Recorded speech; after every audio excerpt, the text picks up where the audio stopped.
Hey, thanks, Dad. Well, we are getting wild in the kitchen today with the help of Jim Kinberg, who's the culinary director of KARE Restaurants. And thanks to you, you have loaned us some wild duck breast from your own freezer, Dad.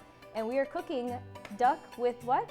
Blackberry balsamic sauce. Ooh, that sounds fantastic. So what are the first steps to getting started? We're gonna clean up this duck, which we have already done, and we're gonna just season it with a little bit of salt and pepper. But this is gonna cook in a flash in the pan. We don't want to overcook this meat. That's the biggest thing. Never overcook wild game. Never, That's the ever. cardinal sin, right? Cardinal sin. We have that nice hot pan. Looks really hot. Yeah, we're gonna add a little bit of olive oil.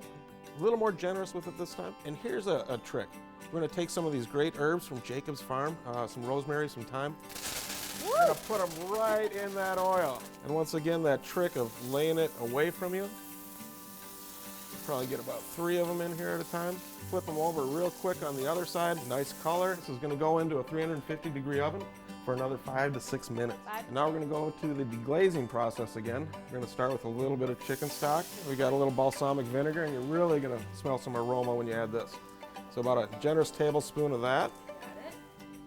Yep, that's good for That's them. a good one? I think All that'll right. be good for the A little Cabernet, a little Merlot, a little Bordeaux blend. We're gonna add just a splash of that, generous tablespoon. I'm gonna sweeten it up with just a little bit of maple syrup. We've got some fresh blackberries.